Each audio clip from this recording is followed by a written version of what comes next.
Bonsoir à tous et merci de nous être fidèles. Tout de suite, les grandes lignes de ce journal. L'affrontement à Nouzbé se poursuit. Bilan 3 morts, dont 2 Français et 1 Malgache. Plus de détails dans ce journal. Face à cette situation, le président de la transition a, par le biais d'un communiqué, présenté ses condoléances aux familles des victimes et condamné ces actes de barbarie. Aux élections, les observateurs de l'Union européenne sont arrivés sur Madagascar. Ils seront 94 à être déployés dans les 22 régions du pays. Et aux actualités internationales, une fuite de liquide radioactif serait remarquée sur un réservoir de 8 mètres de long à Fukushima, qui, rappelons-le, a été ravagé par le tsunami en mars 2011. Voilà pour le sommaire. Dernière nouvelle sur la situation à Nouzbé-Elville. Jusqu'à présent, 3 personnes seraient mortes, dont 2 Français et 1 Malgache, qui auraient été victimes du vindicte populaire. La population locale a confirmé que ce Malgache serait impliqué dans cette affaire et sa complicité avec ces 2 Français, auteurs présumés d'enlèvement d'enfants, a été confirmée. Voilà pour les dernières nouvelles. Mais depuis ce matin, il n'a pas été facile de communiquer avec la ville de Nosy-Bé. Les rumeurs courent les rues, mais ce qui est sûr, c'est que ces 3 personnes sont vraiment mortes. Rappelons-le, 2 Français et 1 Malgache. Retour sur la situation. Voici les premières images reçues de Nouzbé, des photos amateurs publiées sur Internet ce matin. Voici les 2 Français capturés par le Fouknoul et emmenés de force en plein milieu de Elville. Quelques minutes plus tard, voilà ce qu'il en reste de ces 2 personnes, brûlées vives par la population. Rien n'en fait plus des humains. La raison de cette barbarie serait que les 2 hommes sont les auteurs présumés de l'enlèvement de cet enfant et de trafic d'organes. Le corps sans vie de l'enfant qui a été découvert ce matin à Dar es Salaam, un quartier chaud de Nouzbé. Selon les dernières informations reçues, l'un des ressortissants français qui ont été tués serait un touriste qui séjourne pendant 2 mois à Nouzbé. L'autre habiterait clandestinement sur le pays. Jusqu'ici, aucune preuve concrète ne peut confirmer la culpabilité de ces 2 Français, eux qui ont subi la colère de la population locale. Ce qui est sûr, en tout cas, c'est que l'enfant a bel et bien été dépourvu de ses organes, notamment de son appareil génital et de sa langue. Des forces spéciales d'Ansaranan sont arrivées sur les lieux afin d'aider les autorités locales. Et puis, face à cette situation, le consulat de France à Madagascar a fortement déconseillé à ses ressortissants tout déplacement à Nouzbé jusqu'à nouvel ordre, tout particulièrement sur les plages.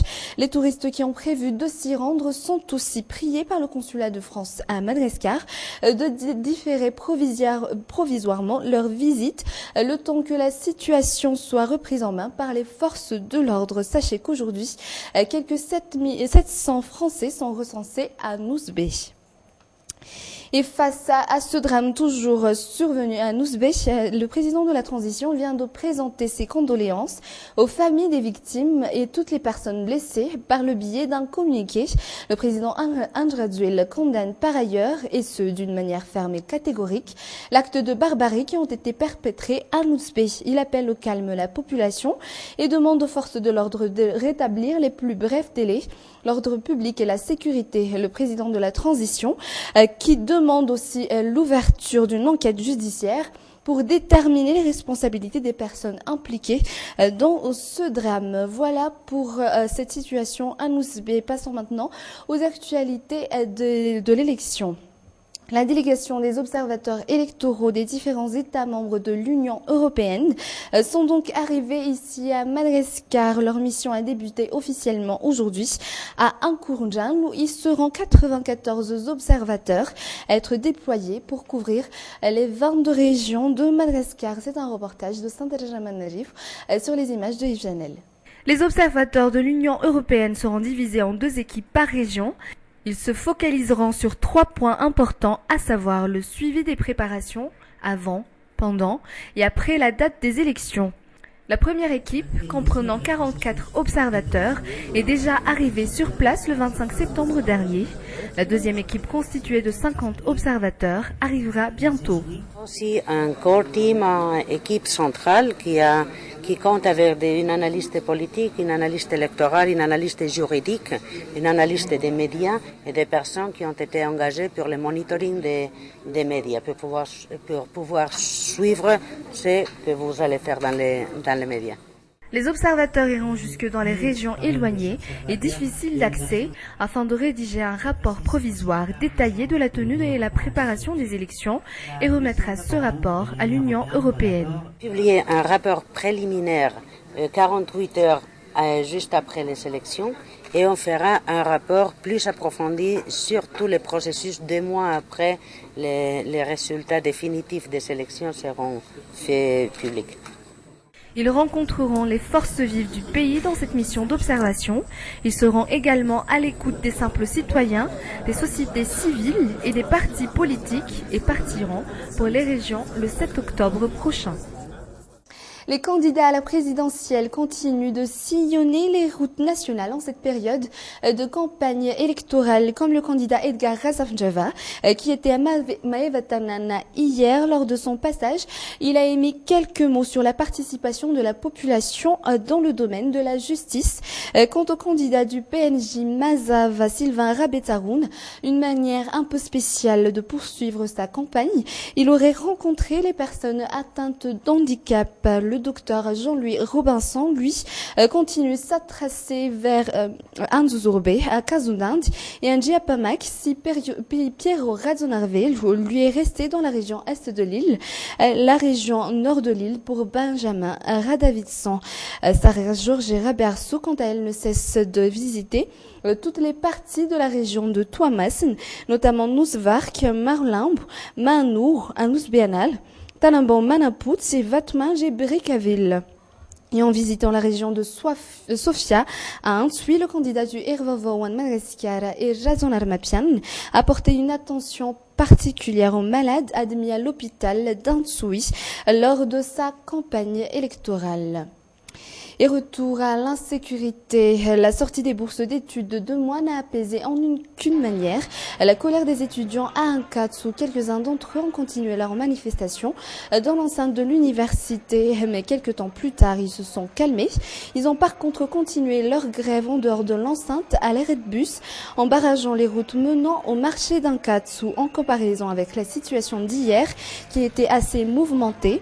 La journée d'aujourd'hui était assez calme, si l'on peut dire, d'autant que les autorités se sont placées du côté de Tsiad au cas où il y aurait des débordements.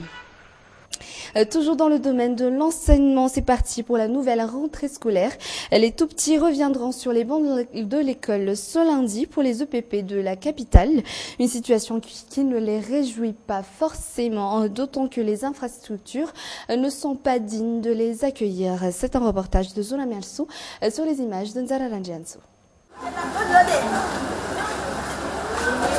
3 jours avant la rentrée scolaire, seuls 250 élèves se sont inscrits à l'EPP Ivanj, s'ils étaient plus de 700 auparavant. Le nombre d'élèves est réduit à moitié. Ils seront accueillis dans ces 2 pièces en bois.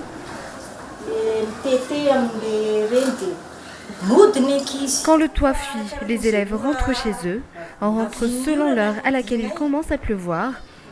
On ne s'entend même pas à cause du bruit de la pluie sur le toit. De plus, les enfants meurent de froid.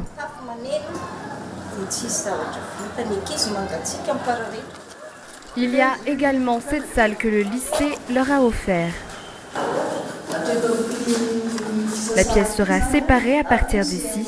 Ici, la CM1 et là-bas, la CM2. Ici, on va cloisonner avec de la tuile. Donc, les 2 parties s'entendront lors des explications de leçons. On expliquera donc à tour de rôle.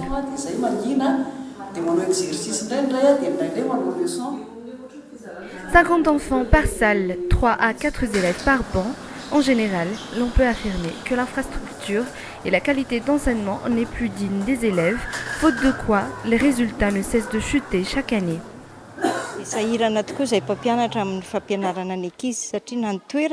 On est dans l'incapacité de faire quoi que ce soit.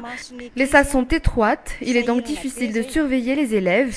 On est obligé de se faufiler entre les bancs. Les infrastructures ne nous satisfont plus.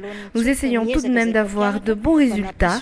La dernière fois, les chiffres étaient à 47%, c'est 90% auparavant.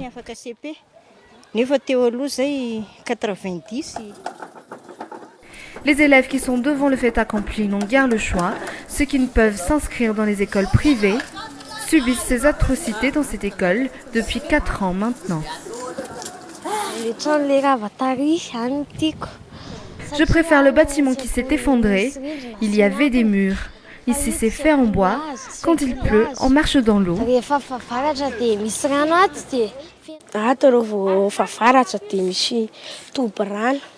Ici, quand il pleut, il y a une accumulation d'eau. Quand c'est la saison de pluie, on remonte les manches des pantalons. De plus, les salles sont étroites, on ne peut écrire correctement. Je préfère l'ancienne salle qui se trouvait en bas.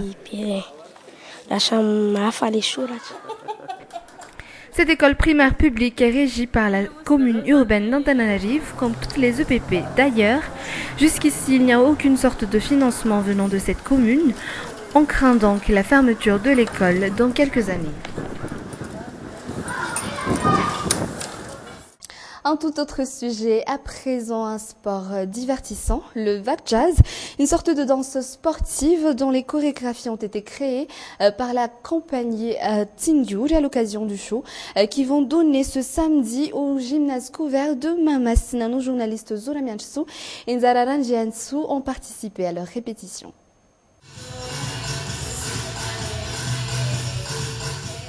Un sport hors du commun, de la danse, mélangée à des techniques très malgaches, dans laquelle tout le corps est en activité. Vak Jazz, c'est le nom qu'a donné la compagnie Tsingyur à cette danse, inspirée de techniques très malgaches.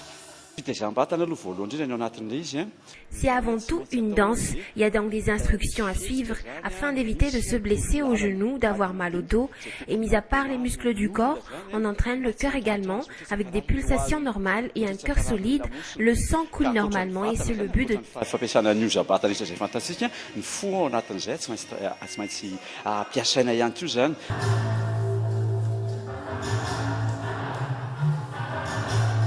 Ils maîtrisent 4 disciplines de danse différentes qui entrent dans ce qu'on appelle le fitness, fait pour ceux qui veulent garder leur ligne ou encore perdre du poids.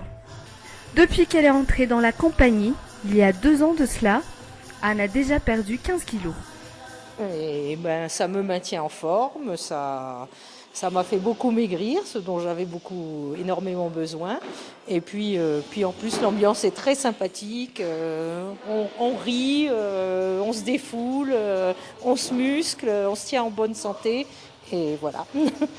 La compagnie va sortir au grand jour, là où le grand public pourra profiter de ce sport qui pourrait être considéré comme complet. Lors de notre passage, la compagnie était en pleine préparation de ce show.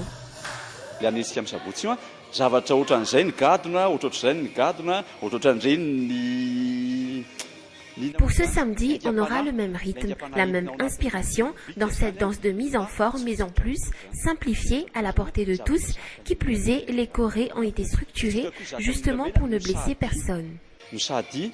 Efa natao zany avoarindra izy zany efa natao mitondranatra fetina misy zany le soradia atao amin'io mba hifanaraka amin'ny fitness mba tsy handratra olona. La compagnie prépare également un spectacle pour ce samedi au gymnase couvert de Mamasina.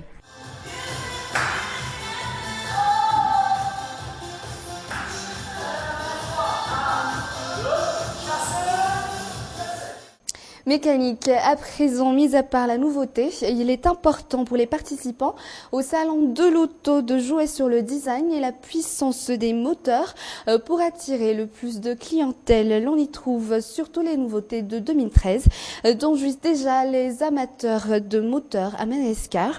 Reportage sur les bolides exposés au salon de l'auto à Ivat par Armisara Koutpe et Nzararan Jiansu. Toutes les voitures, sans exception, exposées ici au salon de l'auto, sont d'une classe inégalée. La nouvelle RCZ, une offre toute fraîche sortie par Peugeot, faite spécialement pour les étudiants, les gérants d'entreprise et les amateurs de vitesse. Ici, il devrait y avoir un aileron qui est censé donner plus de puissance à l'automobile. Un intérieur tout en cuir, l'idéal pour les pays chauds. Elle coûte 135 millions d'ariars. Mais qu'en est-il de ce qu'il y a sous le capot? La tendance en matière de puissance est surtout dans la puissance des chevaux, ce qui la rend vraiment différente. Certes, elle a un moteur de 1,6 litre, par contre, elle est très puissante. La Citroën C4 Aircross, elle, n'est pas faite pour passer inaperçue. Un intérieur spacieux, 4 cylindres, moteur à essence. Une des 2 Citroën sorties en 2013. Démarrage sans clé. Pour celle-ci, sa beauté est son point fort. Son avantage, c'est l'habitacle intérieur qui est plus spacieux par rapport au modèle que Citroën a sorti auparavant. Les autres véhicules ont été sortis spécialement à l'occasion du salon. Pour la Renault, 4 d'entre eux n'ont pas réussi sur le marché européen. Leur design a donc été modifié. L'une d'elles, la Renault Sandero. Prenons exemple sur cette Renault Sandero. Son design et sa motorisation ont été complètement modifiés. Si avant elle faisait 1,4 litre, maintenant elle fait 1,6 litre. Pour les mécaniciens, un facteur qui attire toujours les clients, le design et la puissance. Et c'est sur les actualités internationales que se termine ce journal. Merci de l'avoir suivi. Et à demain pour une toute nouvelle édition de Viva Événement, toujours en version française. Au revoir.